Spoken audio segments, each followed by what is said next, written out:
bilang kausap at kabiruan. Malor tayo, doon ka.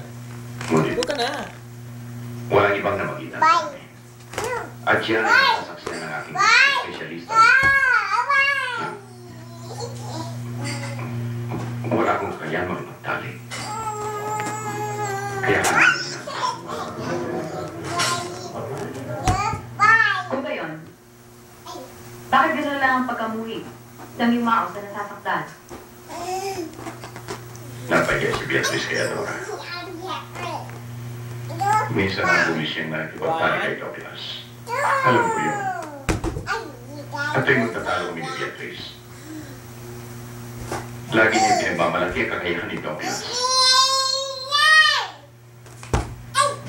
Lagi niya sinasabing kayang-kaya siyang paligayahin ni Douglas.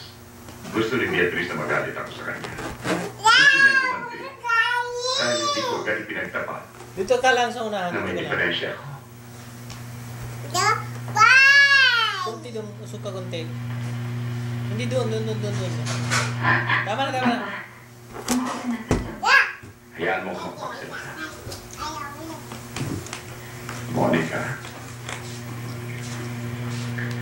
Video. gaano man ang pag-iwan na ginawa ni Beatriz at gusto kong malaman mo. Hindi ko sinadya ang nangyari. Hindi ko sinasadya. Wala na po akong katanungan, kagalang-galang lang po. Pero dapat kong malaman.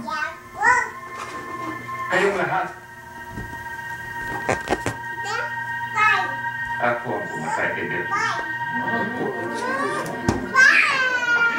Silensyo!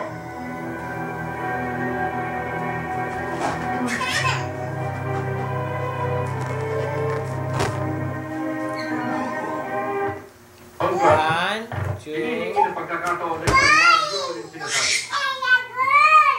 Nakita kong dumating si Douglas. Nagtingin na sila ng Beatriz. Umakyat si Beatriz. Sumunod si Douglas. Kaya sumunod din ako. Nagpaakyat ako. Nakita ko si Adora. Nasa kusina.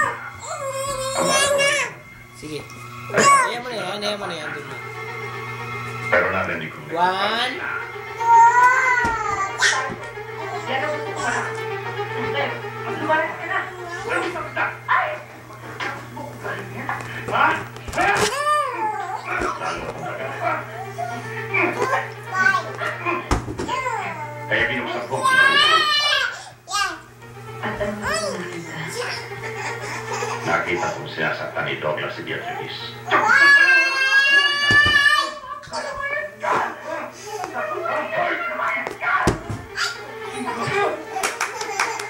Lumayas ka rito! Hindi ba pulis ka? Bakit? Dahil pa nangyayari ko sa ako? Dahil hindi mo kaya yari na sa ako?